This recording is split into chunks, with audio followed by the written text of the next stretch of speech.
बंद नहीं होगा। पेट्रोलियम डीलर्स एसोसिएशन ने हड़ताल 2 दिन के लिए मौखूफ कर दी है। पेट्रोल पंप्स मालिकान ने फी लीटर 5 रुपए मजीद इजाफे का मुतालबा किया था।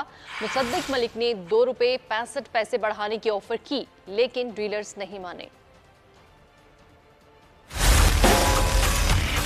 शुक्रगुजार हूं उन तमाम डीलर्स का जिन्होंने आज हमारे हाथ सबके मजबूत किए और इस बात पे एग्रीमेंट किया कि हम एविडेंस की बुनियाद पे, यानी असल इंफॉर्मेशन की बुनियाद पे, ओपिनियंस की बुनियाद पे नहीं, एविडेंस की बुनियाद के ऊपर इंशाल्लाह कोई ऐसा रेजोल्यूशन लेकर आएंगे जिसमें सबकी बेहतरी हो। हम जो भी पॉलिसी करेंगे वो अवाम और पूरी सप्लाई चेन डीलर्स के हक में हो। तो अभी अगले 48 घंटे में हम 2-3 हजार पंप जो हैं उनका बाकायदा मुख्तलिफ कैटेगरीज में एनालिसिस करेंगे। वो एविडेंस लेकर हम मंडे को बैठेंगे इंशाल्लाह और वो काम करेंगे जिसमें सबकी भलाई हो। बहुत हमें नुकसान हो रहा है, बॉर्डर पे जो स्मगलिंग हो रही है, मगर वॉल्यूम जो है उससे इनको नुकसान हो रहा है। जो अग्रीमेंट हुआ है वो यही हुआ है कि हम ये कहें कि 1 रुपया या 8 आने बढ़ने चाहिए, वो कहें नहीं 4 रुपए बढ़ने चाहिए। इससे क्या बेहतर नहीं है कि 2-3 हजार पंपों का डेटा निकाल के उसको एनालाइज करके देखा जाए और फिर कोई मौसर फैसला किया जाए।